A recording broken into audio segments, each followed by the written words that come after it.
Ethos limited, पहले आपको IPO के बारे में जानकारी दूं कि आईपीओ कल से खुलने जा रहा है।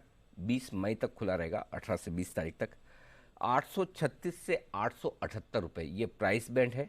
लॉट साइज रखी गई है 17 शेयरों की।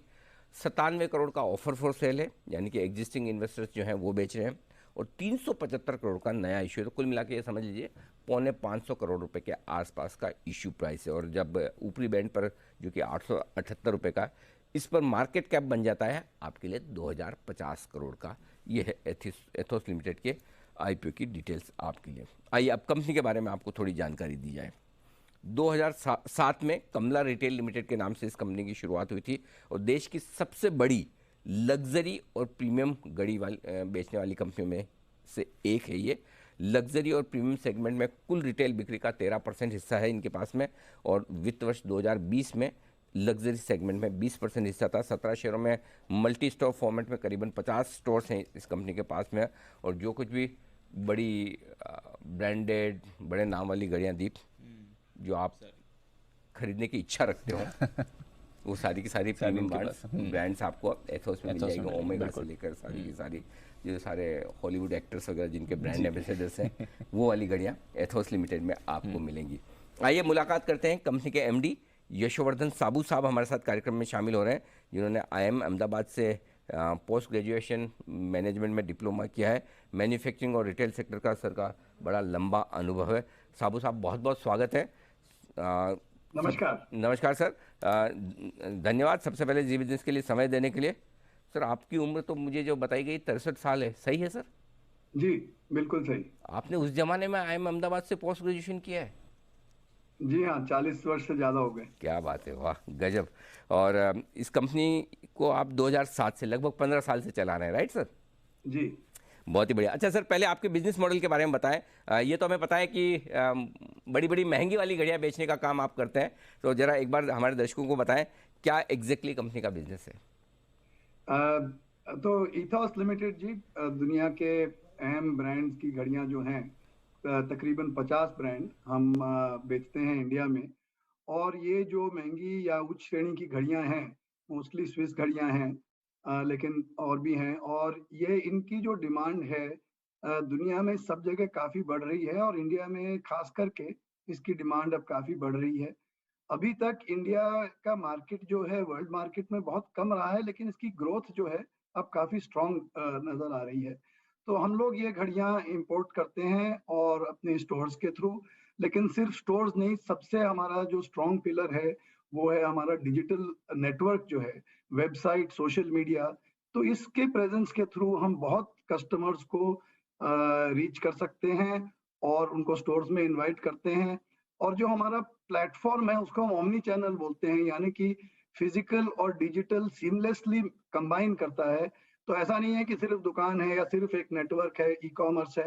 ये दोनों का सीमलेस कॉम्बिनेशन है जो मैं समझता हूँ कि हमारे ग्राहकों को बहुत पसंद आता है, क्योंकि वो घड़ी जो है वो इंटरनेट पे देख सकते हैं, हमारी वेबसाइट पे देख सकते हैं। पिछले साल हमारी वेबसाइट पे 2 करोड़ से अधिक सेशंस थे। सो बहुत लोकप्रिय है हमारी वेबसाइट घड़ी खरीदने वालों के लिए। और फिर वो जी। इंटरनेट पे देख के दुकान में जाके घड़ी को देख सकते हैं, वहां खरीद सकते हैं, या दुकान में देख के और इंटरनेट पे खरीद सकते हैं। तो ये हमारा मॉडल है। तो साबू साहब जरा एक अंदाजा दें कि कितना परसेंटेज रेवेन्यू आपका डिजिटल सेल्स से आता है, ऑनलाइन से आता है, ई कॉमर्स से, और कितना स्टोर से आता है, कुछ अंदाजा है? हाँ जी, वैसे तो एकदम अंदाजा लगाना बड़ा मुश्किल है, क्योंकि कस्टमर्स आजकल ऑनलाइन और ऑफलाइन को बहुत आसानी से कंबाइन कर देते हैं। हम्म। बट हमारा अनुमान है कि करीब 33% बिजनेस हमारा इंटरनेट या इंटरनेट असिस्टेड सेल से आता है। अच्छा, एक और इंटरेस्टिंग चीज़ सर ने बोली कि इंडिया में बड़ी डिमांड बढ़ रही है दीप, लेकिन इसमें खुश होने की बात है या नहीं पता नहीं। जो टॉप 3 स्टोर्स हैं सर के, वो 2 दिल्ली में है और एक बेंगलोर में है। मुंबई में एक भी नहीं है जो जहाँ टॉप रेवेन्यू आता हो। तो ज़्यादा डिमांड दिल्ली में है। दिल्ली में हाँ, वो दिल्ली में क्लियर और है। मुंबई में। दिल्ली और बेंगलुरु में है, जहाँ इन 3 स्टोर्स में सबसे ज़्यादा 2 स्टोर जो सेल्स देते हैं वो दिल्ली के। सर तो नॉर्थ में ज़्यादा खरीदी जाती है महंगी घड़ियाँ? नहीं, ऐसा नहीं है। देखिए, दिल्ली और बम्बई दो सबसे अहम शहर हैं हर एक कंज्यूमर परचेजिंग के लिए, और लग्जरी प्रीमियम में तो डेफिनेटली। थोड़ी हमारी बॉम्बे में प्रेजेंस दिल्ली और बेंगलोर से थोड़ी कम रही है। लेकिन अब हम बॉम्बे में भी अभी पिछले साल ही एक बीकेसी में स्टोर शुरू किया है और भी स्टोर शुरू कर रहे हैं। तो दिल्ली बम्बई तो खैर है ही जरूरी, बैंगलोर भी जरूरी है, लेकिन हमारे 17 शहर हैं जिसमें हम हैं, और सिर्फ इन 17 शहरों में नहीं, और भी जहां पर हमारे इंटरनेट का रीच है वहां पर भी डिमांड काफी बढ़ रही है। तो छोटे शहरों में है, वहां पर भी लोगों को घड़ियों का शौक है। और अहम बात यह है कि जो यूथ है उनको भी, जैसे जैसे अब जो एंटरप्रेन्योर हैं या प्रोफेशनल्स हैं, वो भी पसंद कर रहे हैं कि जो प्रीमियम या उच्च श्रेणी की घड़ियां हैं वो खरीद रहे हैं। तो इनकी डिमांड काफी स्ट्रांग है हर तरफ से। अच्छा सर, एक चीज़ बताएं, वैसे तो आप 50 अलग अलग ब्रांड रखते हैं, राइट? सब जी महंगी वाली ब्रांड्स हैं, लेकिन उसमें अगर समझिए मुझे ओमेगा खरीदनी है, जी तो मैं ओमेगा के स्टोर से भी ले सकता हूँ, करेक्ट? तो फिर जी आपके लिए एंट्री बैरियर नहीं है कोई और भी? मतलब एक तो आप उन ब्रांड से, उनके स्टोर से भी कॉम्पीट कर रहे हैं, और दूसरा ये कि आप ही की तरह बहुत सारे ब्रांड्स रखने वाले लगभग हर एक मॉल में कम से कम 5 से 7 शोरूम या शॉप्स ऐसे मिल जाएगी। तो फिर With money comes worries, which brings insecurity. Is your money safe, especially when it is invested in stock market? KMC Security brings solution to all your financial needs. Most trusted name for stock broking, mutual fund, life insurance and depository services. KMC Security for your financial need. 338 Sadhguru Arcade, 3rd floor, Jebur Road, One Way, Rajkot. Call 9376363063. तो जो आप जैसा बता रहे हैं omega के showroom है, तो ओमेगा के शोरूम भी काफी, जो ओमेगा के शोरूम है वो हम इथोस ही ऑपरेट करती है। उदाहरण के तौर पे जैसे बंबई में पैलेडियम मॉल में ओमेगा का बुटीक है, वो हम ही ऑपरेट करते हैं। चेन्नई में ओमेगा का बुटीक है, वो हम ही ऑपरेट करते हैं। तो उस तरह कोई इस तरह कोई कंपटीशन नहीं है, वहां भी कस्टमर हमारे ही हैं। और उसके साथ साथ कई ऐसे ब्रांड हैं हमारे जो सिर्फ इथोस के स्टोर में अवेलेबल हैं। ओके, ठीक बात है। तो अच्छा, आप ब्रांड के एक्सक्लूसिव स्टोर्स भी आप काफी हद तक हाँ, काफी ऐसे ब्रांड हैं जो सिर्फ हमारे पास उपलब्ध हैं इथोस में। और इन कई ब्रांड्स भी ऐसे हैं जिनके कुछ कलेक्शन जो हैं हम उन एक्सक्लूसिव उनसे रिजर्व कर लेते हैं, तो वो घड़ियां सिर्फ हमारे इथोस पे ही मिलती हैं। इससे काफी हमको फायदा होता है। सर, 375 करोड़ का आपका नया फ्रेश इशू है, तो इससे एक्सपांशन कितना करेंगे? नए स्टोर्स खोलने के लिए कितना पैसा रख रहे हैं इसमें से? सर, हमने अगले 2 साल में 13 स्टोर्स और खोलने का है। और 6 स्टोर जो हैं उनकी पूरी रेनोवेशन है। तो इसकी कैपेक्स के लिए है, और वर्किंग कैपिटल नीड्स आगे जैसे जैसे एक्सपेंशन होगा, क्योंकि हमको लगता है ग्रोथ इसमें काफी स्ट्रांग है, तो वर्किंग कैपिटल रिक्वायरमेंट के लिए है, उसके लिए रखा हुआ है, और जनरल प्रॉफिट पर्पस। ओके। अच्छा सर, वैसे तो इस साल के जो मेरे पास नंबर है दिसंबर 2021 के, इसमें आपके ऑपरेटिंग प्रॉफिट मार्जिन जो है करीबन 11% के आसपास है, लेकिन पिछले 2-3 साल से थोड़े थोड़े कम हुए, 13% से घटकर 10-10.25% के आसपास आए। क्या वजह है कि थोड़े मार्जिन में कमी आती हुई दिखी, और क्या रीजनेबल मार्जिन आपको लगता है जो इस बिजनेस में होंगे? सर, ऐसा है कि पिछले 2 साल जैसा आप जानते हैं, इनमें कई क्वार्टर्स कोविड से काफी प्रभावित रहे जी। तो पिछले 10 क्वार्टर्स के अगर हम एनालिसिस करें, और ये हमारी जो पेरेंट कंपनी है KTDL, वो भी लिस्टेड कंपनी है, उसके आंकड़े इन्वेस्टर प्रेजेंटेशन में पब्लिक डोमेन में है, इथोस के आंकड़े इन्वेस्टर प्रेजेंटेशन में। तो अगर हम कोविड के जो क्वार्टर हैं, जैसे कि FY 21-21 में, या के जो पहले 2 क्वार्टर थे, या FY 20 का जो आखिरी क्वार्टर था, या FY 22 में डेल्टा वेव का जो फर्स्ट क्वार्टर था, अगर आप ये क्वार्टर्स की परफॉर्मेंस को हटा दें, जो कि कोविड से प्रभावित था, और वो नेचुरल है कि उसमें प्रभावित रहेगा, तो अगर आप ये हटा देते हैं, तो आप देखते हैं कि ग्रोथ टॉप लाइन में और प्रॉफिटेबिलिटी में काफी स्टेडी और स्ट्रॉन्ग है। उदाहरण के तौर पे, जैसे फॉर्चुनेटली ऐसा रहा कि पिछले 3 साल में Q3 जो है, अक्टूबर दिसंबर क्वार्टर हमारा स्ट्रॉन्ग क्वार्टर होता है, वो तीनों क्वार्टर में कोविड का प्रभाव कम रहा या नहीं रहा। उन क्वार्टर्स में अगर आप निकाल के देखें तो अच्छी ग्रोथ है प्रॉफिट बिफोर PBT लेवल पे, 7.7 करोड़, 10.6 करोड़ और 16.6 करोड़ PBT। तो अच्छी ग्रोथ है प्रॉफिट में, और ये आती है क्योंकि टॉप लाइन भी ग्रो कर रही है, और हमको लीवरेज, ऑपरेटिंग लीवरेज मिल जाती है फिक्स्ड कॉस्ट पे। तो मैं समझता हूँ कि हमारी टॉप लाइन भी अब स्टेडी ग्रोथ पे है, कोविड का इम्पैक्ट जैसे जैसे कम हो रहा है, और जो प्रॉफिटेबिलिटी है वो भी स्टेडीली जो बढ़ती जा रही है, क्योंकि हम ऑपरेटिंग कॉस्ट को, जो फिक्स्ड कॉस्ट है, उनको लीवरेज कर पा रहे हैं। सर, एक चीज़ और बताएं कि जो आपकी प्रोमोटर कंपनी KDDL जो लिस्टेड भी है, उसका बिजनेस मॉडल और इसका बिजनेस मॉडल कितना सिमिलर है, कितना अलग है? सर केडीडीएल का बिजनेस जो है वो मैन्युफैक्चरिंग है।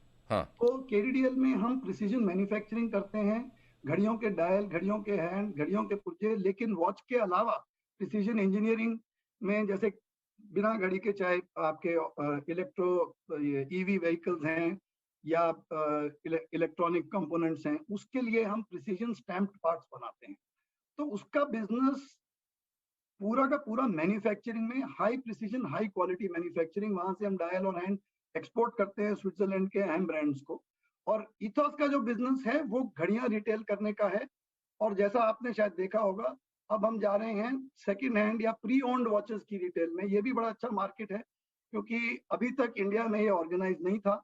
लेकिन जैसे अगर लोगों के पास घड़ियां हैं, अब वो नहीं पहन रहे हैं, तो उनको बेच सकते हैं और दूसरी घड़ी ले सकते हैं, या उसको और जो लग्जरी घड़ियां खरीदने वाले हैं वो भी कभी प्री ओन्ड वॉच लेके कम दाम पे एंट्री कर सकते हैं प्रीमियम और लग्जरी घड़ियों में। तो वो भी एक हमारा बिजनेस अब इथॉस में आ रहा है।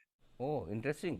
अच्छा सर, एक चीज़ बताइए, जैसे तो आप जो इथॉस में जो घड़ियाँ बेचते हैं वो सारी प्रीमियम ब्रांड ही हैं या मतलब सस्ती वाली भी हैं? और प्लस आजकल तो डिजिटल घड़ियों का बड़ा चलन चल रहा है, सबको वो लगता है कि भाई हेल्थ कॉन्शियस है, मैं कितने स्टेप चला, क्या है क्या नहीं, तो मेरा आता रहे, ये सारी चीज़ें बड़ी चल रही है। तो क्या आप वैसी घड़ियाँ भी बेचते हैं? नहीं, हम लोग जो स्मार्ट वॉच या डिजिटल फिटनेस डिवाइसेस हैं, इसका प्रभाव काफी हद तक पड़ा है। जो 25-30 हजार रुपए से नीचे का प्राइस पॉइंट है, उस पर काफी प्रभाव पड़ा है, और वो जो मार्केट है वो इतना ग्रो नहीं कर रहा है। हम लोगों ने निर्णय लिया था पिछले 3-4 साल पहले कि हम अपना शिफ्ट करेंगे फोकस थोड़े महंगी घड़ियों पे, 1 लाख रुपए से ऊपर वाली घड़ियों पे। और इसी कारण से आप देखेंगे हमारी एएसपी जो एवरेज सेलिंग प्राइस है वो भी 72-73 हजार से बढ़ के 1,42,000 हो गई है पिछले 3-4 साल में। तो जो ऊपर वाला सेगमेंट है उसमें ग्रोथ ज्यादा है, उसमें स्टेडी ग्रोथ है, और उसमें हम अब मेन पोजीशन उसमें ले रहे हैं। तो नीचे वाला जो जो स्मार्ट वॉचेस या फिटनेस वॉचेस या फैशन वॉचेस जिसको बोलते हैं, उसमें हमारा फोकस कम करके हम ऊपर वाले सेगमेंट पे ज्यादा फोकस करते हैं, और वहां ग्रोथ ज्यादा है। अब एवरेज सेलिंग प्राइस ही 1,42,000 एवरेज है। एवरेज है। तो सर इसका मतलब ये हुआ कि वैसे तो सारी घड़ियां समय दिखाती है दीप, लेकिन इथोस की खरीदी हुई घड़ियां उस आदमी का समय दिखाती है कैसा चल रहा है। ये ठीक है सर, मतलब आपके यहाँ से खरीदी हुई घड़ी, इसका मतलब उस आदमी का समय बहुत जोरदार चल रहा है। नहीं सर, बिल्कुल। लोग खरीदते हैं, वो कोई चीज को सेलिब्रेट करने को खरीदते हैं। देखिए, घड़ी पे टाइम तो आजकल सब फोन पे देख लेते हैं जी, लेकिन घड़ी जैसे ज्वेलरी है या कोई चीज आप कलेक्ट करते हैं, किसी का प्रमोशन हुआ, शादी का मार्केट है, शादी पे गिफ्टिंग, चाहे न्यूली वेड्स को वर वधू को दें, चाहे और लोगों को गिफ्ट करें, या किसी की प्रमोशन हुई है, किसी का एनिवर्सरी है, किसी का बर्थडे है, तो जिस तरह, खासकर जिस तरह लेडीज ज्वेलरी पहनना पसंद करती हैं, उसी तरह जब आदमी हैं, अगर उनकी कोई उनकी उपलब्धि होती है या कोई कुछ सेलिब्रेट करना होता है, तब ये बहुत उस समय लोगों को बहुत पसंद है घड़ी खरीदना। और आजकल तो लेडीज भी शादी में ज्वेलरी के अलावा बोल रहे हैं कि भी घड़ी अच्छी होनी चाहिए, 1 या 2 शादी के अंदर, तो इससे हमको काफी फायदा है। मतलब पुरुषों के लिए तो ज्वेलरी वुलरी तो ज्यादा बची नहीं, क्या करेगा आदमी, ज्यादा से ज्यादा बढ़िया एक घड़ी पहन सकता है। और सर ने सारे बता दिए ओकेजन्स। इसी से ये भी देखिए कि एक पुरुषों के लिए जी क्या ऐसी चीज है जो आदमी खरीद के और 10, 15, 20 साल तक एंजॉय कर सकते हैं, और फिर अगली अपने जनरेशन को भी वो दे सकते हैं, और उसकी वैल्यू भी होल्ड करती है। तो घड़ी एक ऐसी चीज है जो लोग समझते हैं, और इसलिए जैसे जैसे स्टैंडर्ड ऑफ लिविंग बढ़ता है, उस समय लोगों को लगता है कि ये घड़ी में भी इन्वेस्ट करना चाहिए। सर, अब मैंने ऐसे सुना, ये सही है कि मतलब घड़ियों के दाम भी समय के साथ बढ़ते हैं? नहीं तो आमतौर पर हमारी धारणा है कि घड़ी पुरानी होती जा रही है, खराब हो रही है, नहीं लाओ। लेकिन ये जो प्रीमियम घड़ियां हैं, क्या इनको लोग इन्वेस्टमेंट के लिहाज से भी खरीदते हैं, दाम बढ़ते हैं? काफी घड़ियां हैं सर जो खरीदते हैं, और ओवर टाइम उनका दाम, उनकी जो वैल्यू है वो बढ़ती है, और ये सही बात है। और कई जो उच्च श्रेणी के ब्रांड हैं, उनकी जो पुरानी घड़ियां हैं, उनके दाम जो अब सेकेंडरी मार्केट में हैं, वो ओरिजिनल प्राइस से 1, 2, 3, 4 गुना भी हैं। वाह, चलिए बहुत बढ़िया सर। साबू साहब, आपसे मुलाकात करके आपकी कंपनी के बारे में समझ के काफ़ी अच्छा लगा सर। बहुत बहुत धन्यवाद समय देने के लिए।